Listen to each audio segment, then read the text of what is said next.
Howdy all, Swan Marion, the Bookham Cowboy here, and this time I'm about to read chapter 15 of The Trumpet of the Swan by E.B. White. Chapter 15, A Night at the Ritz. When the desk clerk at the Ritz Hotel saw the boatman enter the lobby, followed by an enormous snow-white swan with a black beak, the clerk didn't like it at all. The clerk was a carefully dressed man, very neat, his hair nicely combed. The boatman stepped boldly up to the desk. "I'd like a single room for tonight, for my friend here," said the boatman. The clerk shook his head. "No birds," he said. "The Ritz doesn't take birds." "You take celebrities, don't you?" asked the boatman. "Certainly," replied the clerk. "You'd take Richard Burton and Elizabeth Taylor, wouldn't you, if they wanted to spend the night?" "Of course," replied the clerk. "You'd take Queen Elizabeth, wouldn't you?" "Of course."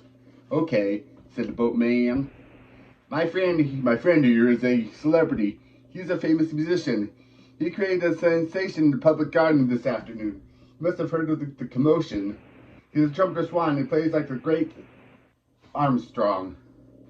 The clerk gazed suspiciously at Lewis. "How's your luggage?" asked the clerk. "Luggage?" cried the boatman. "Take a look at him. Look at all the stuff he's got with him." "Well, I don't know," said the clerk, staring at Lewis's possessions. His trumpet, his money bag, his slate, his chalk pencil, his life-saving medal. "A bird is a bird. How do I know he hasn't got lice? Birds often have lice." "The Ritz won't take anybody who has lice." "Lice!" roared the boatman. "Did you ever see a cleaner guest in your whole life? Look at him. He's immaculate." At this, Lewis held up a slate to the clerk. "No lice," he wrote. The clerk stared in amazement. He was beginning to weaken. Well, let's be careful," he said to the boatman. "You say he's a celebrity. How do I know he's famous? You may be just kidding me about that." Just then, 3 young girls entered the lobby. They were giggling and squealing. One of them pointed at Lewis. "There he is!" she screamed. "There he is! I'll get his autograph!" Girls rushed up to Lewis. First girl held out a pen and pencil. "Do you have the autograph?" she asked. Lewis took the pencil. Very gracefully, he wrote "Lewis" on the pad. More squeals, more giggles, and the girls rushed away. The clerk watched in silence. "There," said the boatman. "Is he a celebrity or what?" The clerk hesitated. He was beginning to think he would have to give Lewis a room. At this point, Lewis had an idea. He lifted his trumpet and began to play an old song called "There's a Small Hotel." And here's the notes to "Small Hotel in the Wishing Well." It was a wishing well. His tone was grateful. It was beautiful. Guests passing through the lobby paused to listen. A clerk leaned his elbows on the desk and listened attentively. The band behind the newsstand looked up and listened. People sitting upstairs in the lounge put down their cocktails and listened. Bellboy stared and listened. For a few minutes, everything stopped in the lobby when Lewis played. He charmed everyone who could hear. Chambermaids in their bedrooms paused in their work to listen to the trumpet. It was a moment of sheer magic. As the song came to an end, people who knew the words sang them softly. "When the steeple bell says goodnight, sleep well. We'll take the small hotel together." "How about that?" asked the boatman, grinning at the clerk. "Is this Swan a musician or what?" "He plays a sweet trumpet," the clerk said. "But there's one more question that I hesitate to bring up. What about his personal habits? Will he mess up the rooms? Actors are bad enough. Musicians are worse. Can't allow a large bird to occupy one of the beds. It might put us out of business. Other guests might complain. I'll sleep in the bathtub." Lewis wrote on his slate. I will not disturb the bed. The clerk shifted his weight from one foot to the other. Who's going to pay the bill? He asked. I am, replied the boatman. I'll be out of here early tomorrow morning when Lewis checks out. The clerk couldn't think of any more reasons for not letting the Swan have a room. Very well, he said. Sign this register, please. He handed Lewis a pen and a card. Lewis wrote, Lewis the Swan, Upper Red Rock Lake, Montana.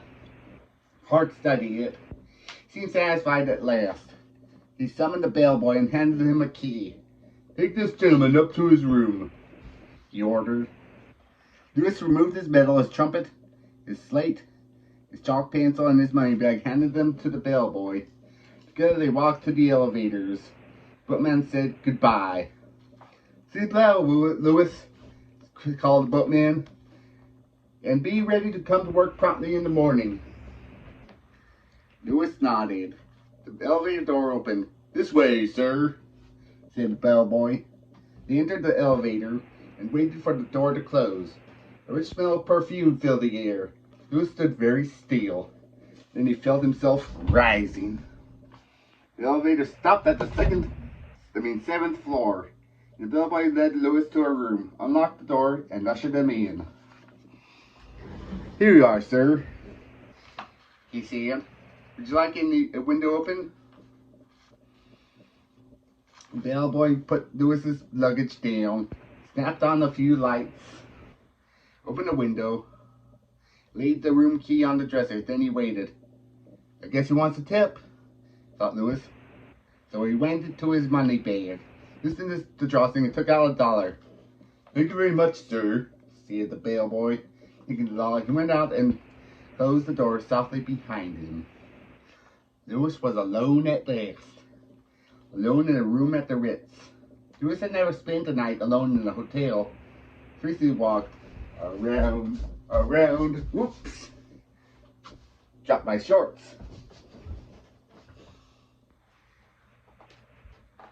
Switching lights, on and off.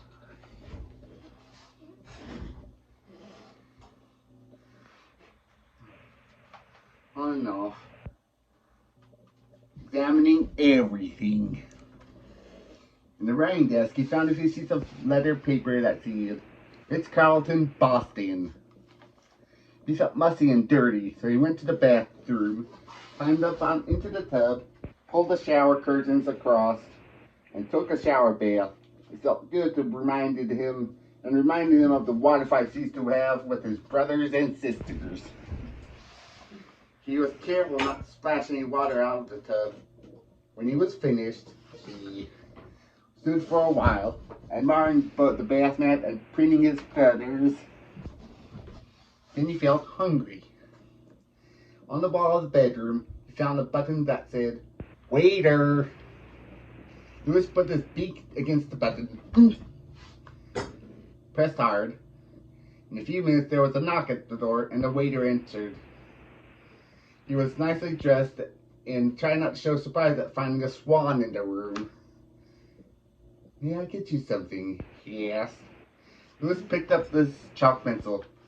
12 watercress sandwiches, please, he wrote on the slate. Waiter thought for a minute. Are you expecting guests? He asked. Lewis shook his head. And you want 12 watercress sandwiches? Lewis nodded.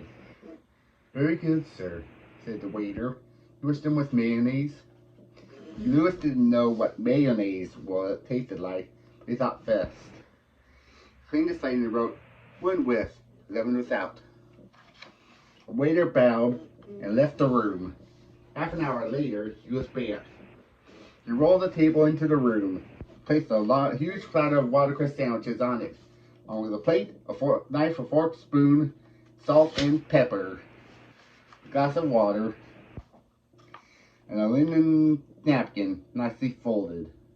There was also a butter dish with several pieces of butter covered with cracked ice. The waiter arranged everything carefully, then handed Lewis a bill to sign. The bill said, 12 watercress sandwiches, $18. Goodness, thought Lewis. This is an expensive place. Hope the boatman won't be mad with when he sees the supercharge on the bill tomorrow morning. He borrowed a pencil from the waiter and signed the bill. Lewis the Swan. Here's a picture of Lewis and the waiter. The waiter took the bill and stood there waiting. I guess he wants a tip, thought Lewis. So he opened his money bag again, drew out $2, and handed it to the waiter. Hold on a moment, let me play some music.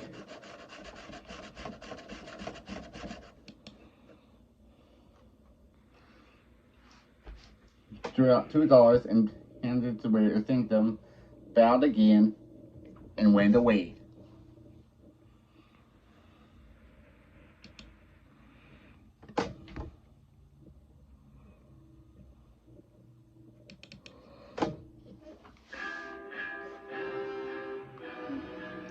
Because the Swan has such a long neck, the table was just the right height for Lewis. He didn't need a chair. He ate his supper standing up. He tried the sandwich out of mayonnaise and decided he didn't like mayo. Then he carefully pulled each sandwich apart. All he wanted was the watercress. He piled the slice of bread in 2 neat piles, scooped the watercress onto his plate, and had a nice supper. He did not touch the butter. When he was thirsty, instead of drinking from the glass, he walked into the bathroom, threw a basin full of cold water, and drank theirs. Then he took out his napkin, wiped his beak, and pushed the table out of the way. He felt much better. To be alone in the hotel room gives a person a cozy feeling and a feeling of importance. Lewis felt great, but soon he began feeling lonely too. Thought of Sam Beaver, thought of Camp Kookooskoos, thought of his father and mother and sisters and brothers back home in Montana, and he thought of Serena, the swan he loved, and wondered how she was. Words of the song he had played in the lobby came back to him. Not this song, the hotel song. But how wonderful it would be, he thought, if Serena could be here at the Ritz to enjoy the hotel with him. The waiter had left an evening paper on a table. Lewis glanced at the front page. To his amazement, he saw a picture of himself on the lake in the public garden with the swan boat. Big headline said,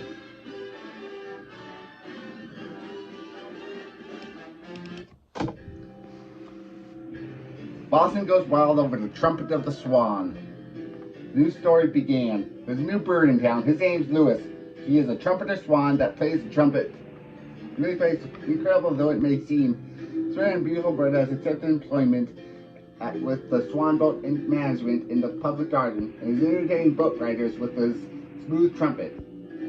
Crowds gathered at the lake this afternoon after his arrival, and the sweet notes were heard in the many parts of Boston. Lewis read the article to the end and then tore out the paper. Sam Beaver ought to know about this, he thought. From the writing desk in his room, Lewis took a pen and a sheet of letter paper. This is what he wrote. Dear Sam, I am spending the night at the Ritz in fashionable surroundings. You were right about Boston. It is very pleasant. I was able to find work as soon as I arrived. I am associated with the Swan Boat at a salary of $100 a week. You may be interested in the closed clipping of today's paper. If all goes well, I'll soon have enough money to pay off my father's debt to the music store, and I will own the trumpet free and clear. I hope that by blowing it passionately, I'll be able to make a favorable impression on the young female I am in love with. Then everybody will be happy. My father was on the store, the music shop, and buildings will be repaired. I can take a wife. I hope you are well. I miss you. A hotel room, even though it has every conveniences, can be a lonely place. Your friend, Lewis. Lewis addressed an envelope to Sam, folded the letter, fitted the newspaper clipping in it, and found a 6-cent stamp in his money bag. He sealed the envelope, pasted the stamp on it, and dropped the letter in a mail chute outside the door in his room. Now I'll go to sleep, he thought. He went into the bathroom, used the toilet, then threw a full tub of cold water in the bathtub. He gave Serena out of his mind. How wonderful it would be if only she were here. Before settling down for the night, he picked up his trumpet and played the song he had composed for her when he was in Ontario.